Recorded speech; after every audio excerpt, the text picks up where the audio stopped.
आदाब, मैं हूं अहमद उमर अयाज। 2017 में अमेजॉन प्राइम पर पहली मर्तबा एक ओरिजिनल हिंदी ड्रामा रिलीज हुआ। इस ड्रामे का नाम था इनसाइड एज।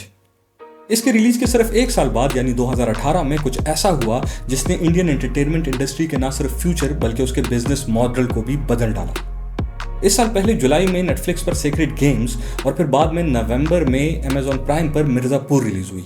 इन दोनों ड्रामों के रिलीज होने के बाद इंडिया ने ओटीटी के प्लेटफॉर्म पर वो नाम कमाया जो उसको फिल्म में कई दहाइयों से हासिल था। पिछले 5 सालों में दुनिया के हर बड़े ओटीटी प्लेटफॉर्म पर कोई ना कोई इंडियन ड्रामा जरूर रिलीज हुआ है। इस बात में भी कोई शक नहीं है कि पॉपुलैरिटी में इंडियन ड्रामा शायद जल्द इंडियन फिल्म को बीट कर जाए। और इस बात का सबूत ये है कि पिछले चंद सालों में इतनी बेहतर फिल्में नहीं आई जितने बेहतर इंडियन ड्रामे आए हैं। अब जहां इंडियन ओटीटी ड्रामे का फ्यूचर ब्राइट और क्लियर है, वहां इस बात में कोई शक नहीं कि इसमें मिर्जापुर और सेक्रेड गेम्स का किरदार बुनियादी और मरकजी है। लेकिन सवाल यह है कि इन दोनों में बेहतर ड्रामा कौन सा है।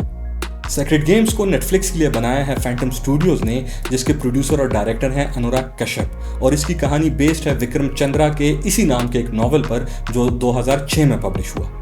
दूसरी तरफ मिर्जापुर को अमेजॉन प्राइम के लिए बनाया है एक्सेल एंटरटेनमेंट ने, जिसके प्रोड्यूसर हैं फरहान अख्तर, और इसको क्रिएट किया है करण अंशुमन ने। अगर दोनों ड्रामों की कहानी को देखा जाए तो सेक्रेड गेम्स की कहानी चूंकि एक पॉपुलर नॉवल पर बेस्ड है, इसी वजह से वो नॉवेलिश है, या यूं कहेंगे कि लार्जर देन लाइफ है। कहानी बम्बई और उसके क्राइम के गिर्द घूमती है, वही पुलिस वाले और गैंगस्टर की लड़ाई। लेकिन जब आप ड्रामा देखने लगते हैं तो आपको मालूम होता है कि यहाँ पर बहुत सारे लार्जर एलिमेंट्स भी एट प्ले हैं, जैसे कि international politics, military, ISI, raw, nuclear weapons. अब ये तमाम एलिमेंट्स जहाँ कहानी में थ्रिल को जोड़ते हैं, वहाँ एक आम आदमी के लिए इन एलिमेंट्स से जुड़ना, इनसे रिलेट करना खासा मुश्किल हो जाता है। दूसरी तरफ मिर्जापुर की कहानी उत्तर प्रदेश के एक लोकल डॉन और उसकी दुश्मनियों की कहानी है। ये डॉन जहां अपने बाकी दुश्मनों के खिलाफ एक एक्सटर्नल जंग लड़ रहा होता है, वहीं अपने खिलाफ इसकी एक इंटरनल जंग भी चल रही होती है, जहां इसका बेटा, इसकी बीवी, बाप और कुछ पुराने साथी मरकजी किरदार होते हैं। अब ये कहानी सुनने में इतनी सनसनीखेज मालूम नहीं होती, लेकिन गौर करने पर आपको मालूम होता है कि ये क्लोजर टू लाइफ है और एक आम आदमी को समझने के लिए ज़्यादा आसान है, उसकी अंडरस्टैंडिंग को बिल्ड करने में बेहतर किरदार अदा करती है। अगर दोनों ड्रामों की कास्ट की बात की जाए तो सेक्रेड गेम्स में हमें खासे मंजे हुए पुराने अदाकार देखने को मिलते हैं, जैसे कि सैफ अली खान, नवाजुद्दीन सिद्दीकी, राधिका आप्टे, नीरज कपी, रणवीर शौरे, पंकज त्रिपाठी। दूसरी तरफ मिर्जापुर में पंकज त्रिपाठी, कलभूषण करबांदा और राशिका दुग्गल को छोड़कर बाकी तमाम लीड कास्ट जो है वो उस वक्त के लिहाज से लेसर नोन या नए अदाकारों पर मुश्तमिल है, जैसे कि अली फजल, विक्रांत मसे, देवेंदु शर्मा, श्वेता त्रिपाठी, विजय वर्मा। अब अगर लॉजिकली देखा जाए तो ऑडियंस को यकीनन सेक्रेड गेम्स की कास्ट से ज़्यादा एक्सपेक्ट करना चाहिए क्योंकि वो पुराने लोग हैं, लेकिन इन एक्सपेक्टेशंस को मीट किया है मिर्ज़ापुर की कास्ट ने, और क्या ही खूबसूरती से अपनी अदाकारी के साथ जस्टिस किया है। मिर्ज़ापुर का एम्फेसिस दरअसल प्लॉट से ज़्यादा कैरेक्टराइजेशन पर है, जिसकी वजह से उसकी अदाकारी खासी मुश्किल है। दूसरी तरफ सेक्रेड गेम्स का जो एम्फेसिस है वो इवेंट्स पर या प्लॉट पर ज़्यादा है और कैरेक्टराइजेशन पर कम है, जिसकी वजह से उसकी अदाकारी थोड़ी ट्रेडिशनल है।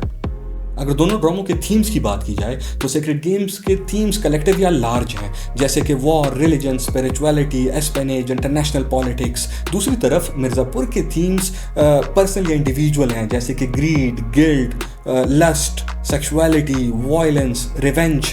ये थीम्स एक आम आदमी की अंडरस्टैंडिंग को बेहतर तरीके से डेवलप करते हैं। अगर दोनों ड्रामों के टेक्निकल एस्पेक्ट्स को देखा जाए तो सेक्रेड गेम्स का ओवरऑल जॉनरा डार्क या नॉयर है, जिसकी वजह से उसका एम्बियंस, उसकी ट्रीटमेंट, उसका स्टाइल वो भी डार्क है। उसकी ग्रेडिंग सैचुरेटेड है और उसके कैमरा वर्क में आपको एक खास किस्म की कंटेम्प्रेरी एक्सपेरिमेंटेशन देखने को मिलती है। यही कंटेम्प्रेरी एक्सपेरिमेंटेशन अनुराग कश्यप के बाकी फिल्मों में भी आप देख सकते हैं। जबकि दूसरी तरफ चूंकि मिर्ज़ापुर का ओवरऑल जॉनरा ऑर्गेनिक है, वो एक ट्रेडिशनल क्राइम थ्रिलर है, जिसकी वजह से उसका ट्रीटमेंट और स्टाइल भी ऑर्गेनिक है, उसकी ग्रेडिंग भी ऑर्गेनिक है और उसके कैमरा वर्क में आपको किसी किस्म की एक्सपेरिमेंटेशन देखने को नहीं मिलती। अब आपको स्क्रीन पर जो दिखता है वो उसके ज़्यादा करीब होता है जो आपको आंख से दिखता है और आप बेहतर तरीके से रिलेट कर सकते हो ओवरऑल ड्रामे से। अलबत्ता इन दोनों ड्रामों का डायलॉग जो है वो एक नेचर का है, खासा रॉ डायलॉग है दोनों ड्रामों का। ये डायलॉग जहां मिर्ज़ापुर की ओवरऑल ऑर्गेनिक ट्रीटमेंट को कॉम्प्लीमेंट करता है, वहीं सेक्रेड गेम्स में थोड़ा आर्टिफिशियल मालूम होता है। तो इन कंक्लूजन मेरे नज़दीक इन दोनों में मिर्ज़ापुर यकीनन एक बेहतर ड्रामा है क्योंकि उसका कैथारसिस पर्सनल है और वो क्लोजर टू लाइफ है। Sacred games on the other hand more artificial है और लार्जर देन लाइफ है, लेकिन जिन लोगों को थ्रिल या सेंसेशन ये वाली एलिमेंट्स पसंद हैं तो यकीनन उनको सेक्रेड गेम्स बेहतर लगेगा। तो ये थी आज की वीडियो। अगर आपको ये वीडियो अच्छी लगी हो तो मेरे चैनल से जुड़े रहिएगा।